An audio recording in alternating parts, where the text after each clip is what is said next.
ಶಾಲ್ಯಾಗ ಹೆಸರು ತಾಯಿ ಹೆಸರು ಇರ್ತಿತ್ತು, ತಂದೆ ಹೆಸರು ಇರ್ತಿದ್ದಿಲ್ಲ. ತಂದೆ ಹೆಸರು ಕೇಳಬೇಕಾದ್ರೆ ನಮ್ಮ ತಾಯಿಯವ್ರನ್ನ ಕೇಳಿದ್ರೆ ತಾಯಿಯವ್ರು ಹೇಳಕ್ಕೆ ಮುಜುಗರ.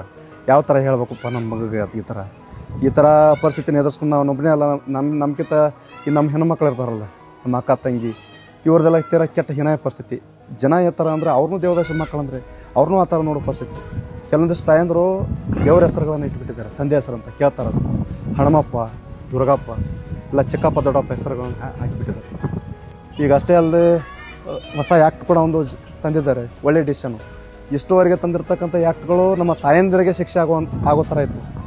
ಈ ಒಂದು ಆ್ಯಕ್ಟಲ್ಲಿ ಯಾರು ದೇವದಾಸಿ ಬಿಡ್ತಾರಲ್ಲ ಆ ಇದ್ದವ್ರಿಗೆಲ್ಲರಿಗೆ ಶಿಕ್ಷೆ ಆಗೋ ಥರ ಇತ್ತು. ಒಂದು ಒಳ್ಳೆಯ ನಿರ್ಧಾರ. ಇದರ ಮಕ್ಕಳ ಭದ್ರತೆ ಇದೆ. ಇನ್ನೂ ಮಕ್ಕಳ ಭದ್ರತೆ ಆಗುವಂಥ ಕಾನೂನುಗಳು ಇದ್ದಿದ್ದಿಲ್ಲ. ಸರ್ಕಾರ ಇಷ್ಟೆಲ್ಲ ಒಂದು ನಮಗಾಗಿ ಒಂದು ಮಹತ್ವದ ಹೆಜ್ಜೆಗಳನ್ನು ಇಡ್ತಾ ಇದೆ. ಎಲ್ಲರಿಗೂ ನಮಸ್ಕಾರ.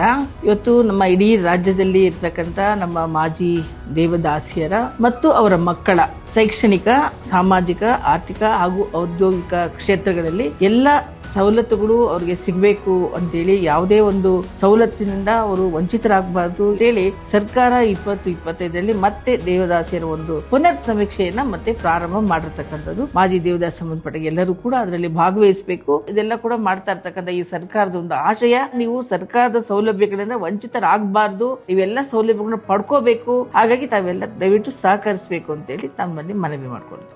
ನಿಮ್ಮ ತಾಲೂಕಿನ ಶಿಶು ಅಭಿವೃದ್ಧಿ ಯೋಜನಾಧಿಕಾರಿಗಳ ಕಚೇರಿಯಲ್ಲಿ ಮಾಜಿ ದೇವದಾಸಿ ಮಹಿಳೆಯರ ಮರು ಸಮೀಕ್ಷೆ ನಡೆಯಲಿದೆ. ಸೆಪ್ಟೆಂಬರ್ 15, 2025ರಂದು ಆರಂಭವಾಗಲಿದೆ. 45 ದಿನಗಳ ಕಾಲ ಈ ಮರು ಸಮೀಕ್ಷೆ ನಡೆಯಲಿದೆ.